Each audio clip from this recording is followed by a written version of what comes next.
आपकी माँ 25 साल की उम्र में कैबिनेट मिनिस्टर बन चुकी थी, तो लोग पूछेंगे कि बांसुरी स्वराज ने कुछ देर नहीं करती। जी, मुझे लगता है कि ईश्वर ने और नियति ने हर किसी के लिए एक अलग सफर तय कर रखा है। और वैसे भी मैं हमेशा कहती हूँ कि मेरी माताजी ने अपना बहुत ज्यादा समय और अपने आप को मुझ में निवेश करा है। I am the distillation of her values. मैं सुषमा स्वराज के संस्कारों का सार जरूर हूं, लेकिन वो हमेशा चाहती थी that I should become the best version of बांसुरी स्वराज।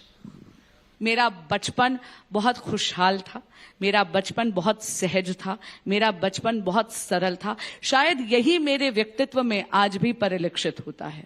और जैसे मैंने कहा, मेरे साथ वो केवल एक माँ थी। ये जग जाहिर बात हो गई है अब कि माँ की अपॉइंटमेंट डायरी में शुक्रवार की शाम मेरे नाम थी, चाहे कुछ भी हो जाए। शुक्रवार शाम की जो थी वो मेरे नाम थी, और उसमें पापा भी अलाउड नहीं थे। हाँ, हमारे जो जर्मन शेपर्ड थे रक्षक, वो जरूर गेट क्रैश करते थे, लेकिन वो शुक्रवार की शाम थी जो केवल हम दो सखियों की शाम थी, जहां हम हर अच्छा बुरा रहस्य जग जाहिर बात सारी वो माता और बेटी की गप्पे होती थी। बहुत बढ़िया आपने कहा। और रक्षक मुझे भी याद है, डरती थी मैं बहुत उससे। But he was majestic. He was, if you are into German Shepherds. Oh, yes, he was majestic. But सवाल मैं आपसे पूछना चाहती हूँ कि आपकी पार्टी का प्रधानमंत्री नरेंद्र मोदी के इस चुनाव में सबसे बड़ा मुद्दा परिवारवाद का है, और आप समझ ही चुकी होंगी कि मैं सवाल क्या पूछने वाली हूँ। परिवारवाद का आप ऑपोजिशन लेकर उतरे हैं मैदान में, और सुषमा स्वराज की बेटी नई दिल्ली की कॉन्स्टिट्यूएंसी से फर्स्ट टाइम एमपी बन रही हैं कैंडिडेट, और किसकी जगह बन रही हैं? मीनाक्षी लेखी की जगह, जो एक मंत्री हैं। तो ये परिवारवाद नहीं हुआ क्या? जी नहीं, जी नहीं। इसका जवाब हमारे आदरणीय प्रधानमंत्री संसद में दे चुके हैं, लेकिन आपके माध्यम से जनता के समक्ष मैं दोबारा रखना चाहूंगी। और मुझे खुशी है कि आपने ये सवाल मुझसे पूछा।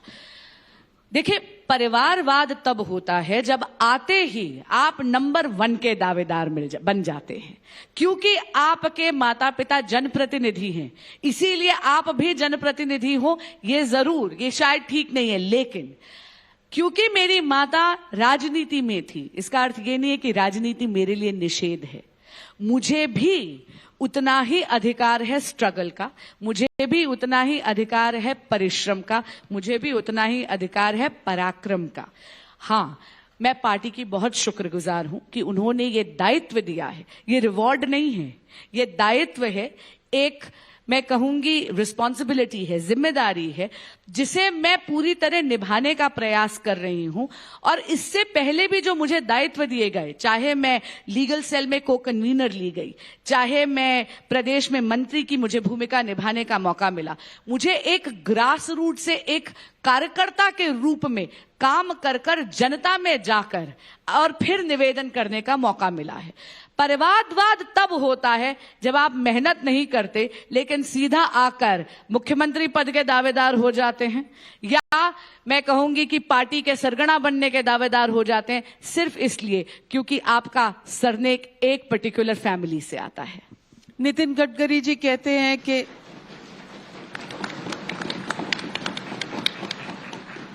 नितिन गडकरी जी कहते हैं कि उनका बेटा कभी भी पॉलिटिक्स में नहीं आ सकता जब तक कि वो पोस्टर पहले ना लगाए।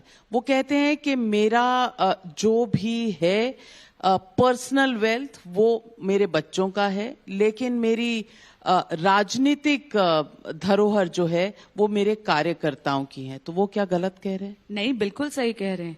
और मैं राजनीति में श्रीमती सुषमा स्वराज के कारण नहीं हूं, और ये मैं बहुत जिम्मेदारी से कह रही हूं। देखिए, मेरी माँ का इतना लंबा पॉलिटिकल करियर है, आप भी उनको जानती थी। उनके राजनीतिक जीवन में ना मेरे पिता का हस्तक्षेप था, ना मेरा हस्तक्षेप है। आप जानती है, 10 साल वो विदिशा से एमपी रही, मैंने विदिशा में कदम भी नहीं रखा। मेरा राजनैतिक अगर इस जीवन में आवाहन हुआ है तो वो इसलिए है क्योंकि मैं एक एबीवीपी की कार्यकर्ता थी। मेरी संघ आयु 24 वर्ष है। मैंने पार्टी की सेवा 10 वर्ष एक वकील के तौर पर करी है, परोक्ष रूप से। आपके आशीर्वाद से, जनता जनार्दन के आशीर्वाद से मेरा वकालत में ये 17वां साल है। 10 वर्ष से खुद का चेंबर चला रही हूं। मैं दिहाड़ी की मजदूर हूं, मैं कचहरी जाती हूं रोज और अपनी रोटी वैसे कमाती हूं।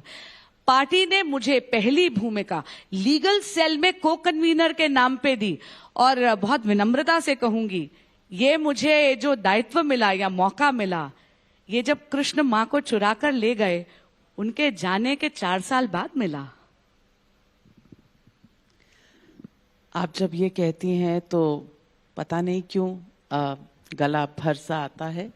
लेकिन मोदी जी ने मुझे लगता है सुषमा जी की मेमोरियल पर एक शब्द कहा था, मैं आपको सुनवाना चाहती हूं। उन्होंने तब सुषमा जी के बारे में और आपके बारे में क्या कहा था?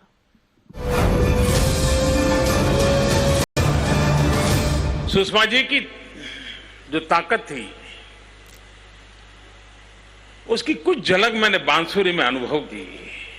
बांसुरी का जो धैर्य और मैच्योरिटी का मैंने दर्शन किया। सुषमा जी का एक लघु स्वरूप, मैं उस बेटी को बहुत आशीर्वाद देता हूं। आपका अंश मोदी जी को भी दिखा।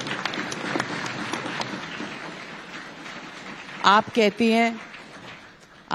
हैं कि आपका किरदार जो है राजनीति में वो सुषमा स्वराज जी की वजह से नहीं है। वजह से ना हो पर हर किसी को अंश नजर तो आता है। मैं कहूंगी शायद उनकी वजह से नहीं है, लेकिन हाँ उनका आशीर्वाद मेरे साथ जरूर है।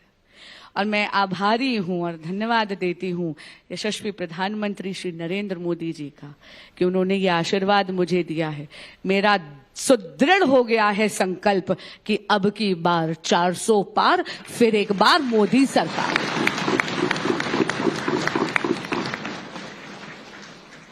2019 में जब सुषमा जी चली गईं, हमारे बीच नहीं रहीं, क्या ये तभी तय हो गया था कि आप राजनीति में आएंगी? कभी कोई चर्चा हुई किसी से? बिल्कुल भी नहीं, बिल्कुल भी नहीं। मेरा राजनीति से वास्ता नहीं था दूर दूर तक।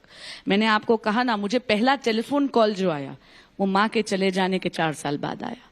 उससे पहले बिल्कुल भी कोई रोल ही नहीं था। हाँ, इतना जरूर कहूंगी कि पार्टी और संगठन की सेवा मैं कचहरी में कर रही थी, लेकिन उसमें कुछ नया नहीं था। वो तो मैं 1 दशक से कर रही थी। लेकिन लोग कह रहे हैं और खास करके आम आदमी पार्टी में आतिशी जी ने मुद्दा उठाया है कि संजय सिंह की बेल में आपने अपोज किया। आप ईडी की तरफ से थी, फिर बाद में कहा गया ये गलती से आपका नाम चला गया। तो वो कहते हैं कि ईडी और बीजेपी और ईडी में कोई फर्क नहीं है। इसमें 3 बातें कहना चाहूंगी। पहली बात, कुछ तो लोग कहेंगे, लोगों का काम है कहना। विपक्ष हैं, दोषारोपण तो करेंगे। दूसरी बात, देखिए आम आदमी पार्टी की जो ये आतुरता है ना मीडिया में जाने की, बिना चीजें वेरीफाई करे, मैंने इतनी बार उनसे निवेदन करा है मीडिया के माध्यम से, आपके माध्यम से दोबारा कर देती हूँ। माननीय मंत्री आतिशी जी, माननीय मंत्री सौरभ भारद्वाज जी और माननीय विधायक सोमनाथ भारती जी, जब भी मेरे ऊपर प्रेस कॉन्फ्रेंस करना चाहे केवल फोन कॉल कर लें, मैं सारे तथ्य स्वयं बता दूंगी, सारे के सारे ऑर्डर्स दे दूंगी।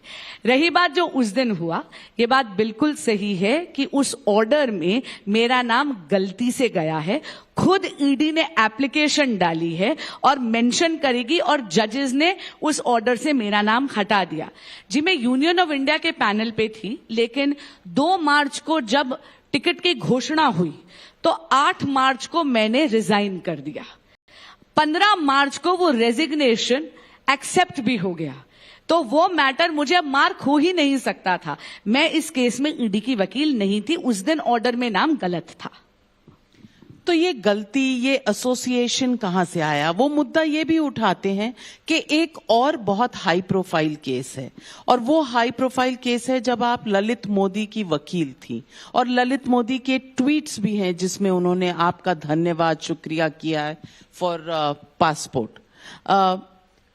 वो कहते हैं देशद्रोहियों के साथ आप मिली हुई हैं, बड़ा आरोप है। पहले तो ये जरूर कहूंगी, आम आदमी पार्टी के इन बयानों से ये तो लगता है और साबित हो गया कि मैं वकील तो बहुत अच्छी हूं।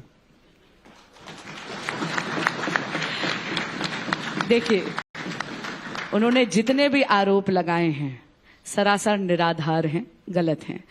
आपने पूछा है इसलिए आपको बता रही हूं।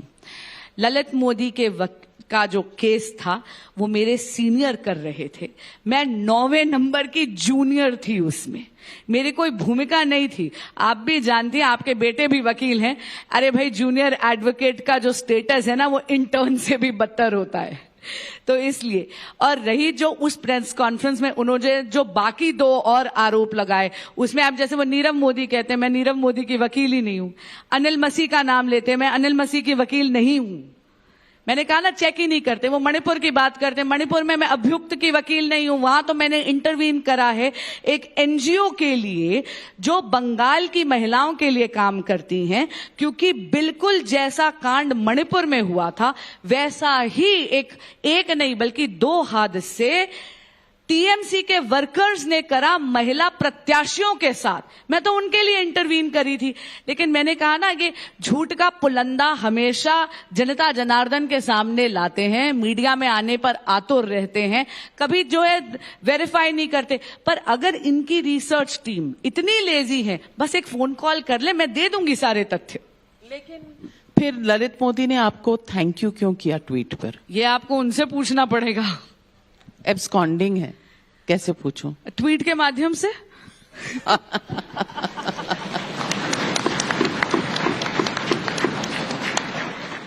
लेकिन केजरीवाल जब जेल में हो, जब मनीष सिसोदिया जेल में हो, संजय सिंह जेल में थे, अब बेल पर बाहर आ गए हैं, सत्येंद्र जैन जेल में हो, और तमाम केस सिर्फ विपक्षी नेताओं के खिलाफ हों, और 25 में से 23 ऐसे लोग जो बीजेपी में शामिल हो जाते हैं, या तो उनके केस बंद हो जाते हैं या कोल्ड स्टोरेज, डीप फ्रीज में चले जाते हैं। तो फिर कुछ तो लोग कहेंगे, और लोगों का काम भी है कहना और पूछना कि ये कैसे हो रहा है। इस गाने की अगली लाइन है, छोड़ो बेकार की बातें, कहीं बीत न जाए रहना। बेकार की बातें हैं, लेकिन इसमें 2 पहलू है। सबसे पहला, देखिए, ये निराधार आरोप है। मैटर ऑफ रिकॉर्ड है कि अगर कोई भी एनडीए में शामिल हुआ या भाजपा में शामिल हुआ, केसेस उनके खिलाफ जारी हैं। किसी ने भी इन्वेस्टिगेशन में अवरोध ना लगाया है, ना विराम लगाया है। दूसरी बात, आपने संजय सिंह जी की बात करी, आपने मनीष सिसोदिया जी की बात करी, आपने केजरीवाल जी की बात करी, और आपने सत्येंद्र जैन जी की बात करी। इन सब में, और मैं इसमें एक नाम हेमंत सोरेन जी का भी जोड़ देती हूं। हेमंत सोरेन जी ने 10 समन्स का निरादर करा था। आप भी जानते हैं कि पीएमएलए लॉ में यह अनिवार्य है कि अगर आपको बुलाया जाता है जांच में तो आपको जुड़ना अनिवार्य है। Section 50 subsection 3 of the PMLA act. माननीय मुख्यमंत्री अरविंद केजरीवाल जी ने 9 समन्स का निरादर करा है, और जब जब आप समन का निरादर करते हैं तो आप एक नया ऑफेंस क्रिएट कर देते हैं under section 174 of the IPC. दोनों नेताओं ने, बहुत विनम्रता से कहूंगी, विवश कर दिया ईडी को कि वो उनको कस्टोडियल इंटेरोगेशन के लिए लेके जाएं। अब हम बात करते हैं सत्येंद्र जैन जी की, और हम बात करते हैं मनीष सिसोदिया जी की।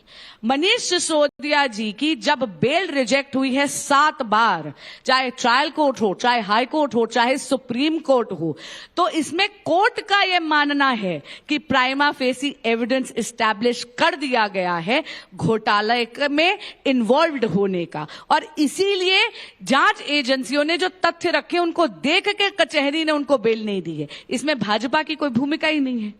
देखिए,